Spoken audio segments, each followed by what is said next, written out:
United States likes to position itself as the bastion of democracy, and so considers it as one of its duties to interfere in the elections of various countries in the world. Therefore, the United States has a long history of intervening in foreign elections, often justifying these actions as efforts to promote democracy or counter authoritarian regimes. Since World War II, the U.S. has interfered in 81 foreign elections. This includes a range of activities, such as funding preferred candidates, providing training to political operatives, and even threats to withhold aid if certain outcomes are not achieved. Here are some notable examples. In Iran, in 1953, the CIA orchestrated a coup to overthrow Prime Minister Mohammad Mossadegh, who had nationalized the oil industry. The operation involved manipulating elections and supporting the Shah's regime, which led to decades of authoritarian rule in Iran. In 1954, in Guatemala, the U.S. supported a coup against President Jacobo Arbenz, who had implemented land reforms that threatened U.S. interests.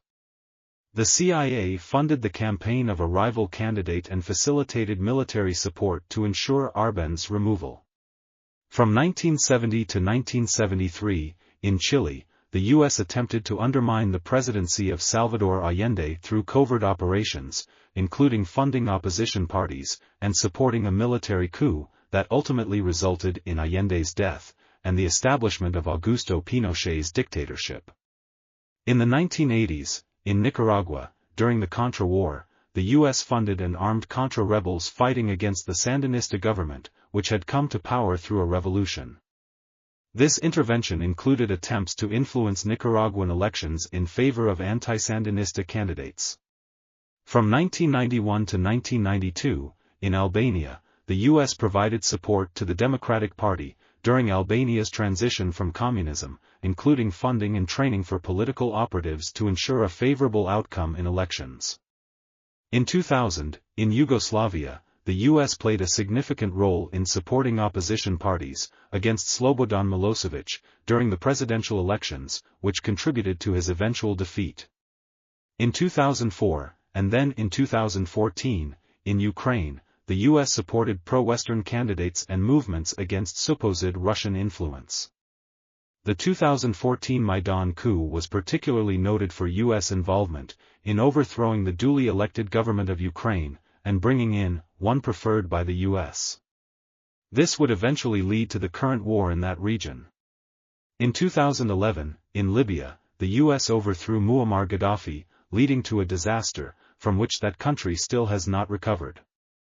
These interventions illustrate a pattern, where the U.S. has engaged in electoral manipulation, under various pretexts, often justifying actions as necessary for promoting supposed democracy or stability. However, these actions have frequently led to bloody consequences, including long-term instability and conflict in the affected regions. One of the more recent methods of interventions is the work of Edison Research, which conducts exit polls. In other words, Edison is supposed to precisely predict the outcomes of elections.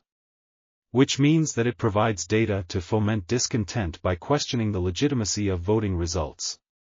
In July 2024, Edison Research conducted an exit poll during the Venezuelan elections, which stated that opposition candidate Edmundo González Urrutia would win with 65% of the vote against President Nicolas Maduro's 31%. This exit poll was heavily cited by opposition leaders and Western media to support claims of electoral fraud against Maduro. However, Edison Research's close ties to U.S. government propaganda outlets, including the Voice of America, Radio Free Europe, Radio Liberty, raised questions about its impartiality. In other words, Edison Research's polling efforts in Venezuela were part of a broader U.S. strategy to undermine and change foreign governments viewed as adversarial. Then, in October 2024, Edison Research also conducted exit polls for the parliamentary elections in Georgia. The initial results projected a significant victory for opposition parties over the ruling Georgian Dream Party, estimating that opposition forces received 51.9% of the votes, compared to 40.9% for Georgian Dream. However, these findings were met with skepticism, as they contradicted the official results, reported by the Election Commission, which claimed a majority for Georgian Dream, despite allegations of electoral manipulation and irregularities. The question to ask is an obvious one. What makes the data from Edison research sacrosanct that it can undermine and delegitimize actual voting results in both Venezuela and Georgia? What makes Edison research's exit polls true, while the actual results, from vote counting, are declared to be false? The answer is a simple one: voting results that satisfy the United States are legitimate, while those that thwart the will of the United States are false, and are to be overturned. Thus, in Venezuela, Edison's data was used in a failed attempt to topple the electoral win of President Maduro. While in Georgia, Edison's data was used to raise the specter of Russian interference, and thereby to delegitimize the true election results. In both cases, no one bothered, or dared, to question the data provided by Edison, since the purpose of this data was to override the will of the Venezuelan and Georgian people, in order to impose the will of the United States upon both nations. Edison Research funds its exit polls primarily through a partnership with the National Election Pool, the NEP, which is a consortium of mainstream media outlets, including ABC, CBS, CNN, and NBC. The NEP's influence on U.S. elections is profound, but its historical inaccuracies highlight the complexities of electoral polling in a polarized political environment. So, if Edison Research is notoriously wrong in predicting American election results, why is its data unquestionable and sacrosanct when it comes to elections in Venezuela and Georgia?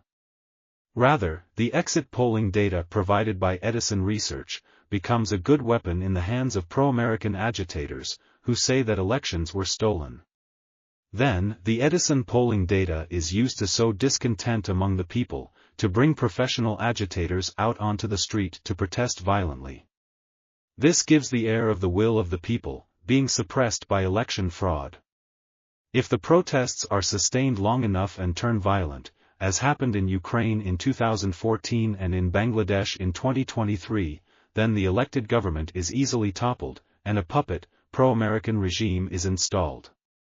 The purpose of Edison's data is to sow discontent.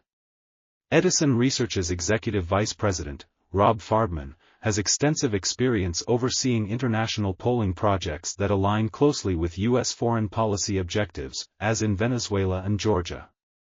This relationship suggests that Edison's polling is a tool for political influence, rather than purely as a means of gathering unbiased data. Edison Research's role in conducting polls for politically sensitive regions and the firm's connections to U.S. government propaganda outlets illustrate the problem of modern polling practices in international contexts. As seen in recent Venezuelan and Georgian elections, the implications of such research extend beyond mere data collection. They can significantly influence political narratives and public opinion, both domestically and abroad. The face of American regime change operations is multifaceted.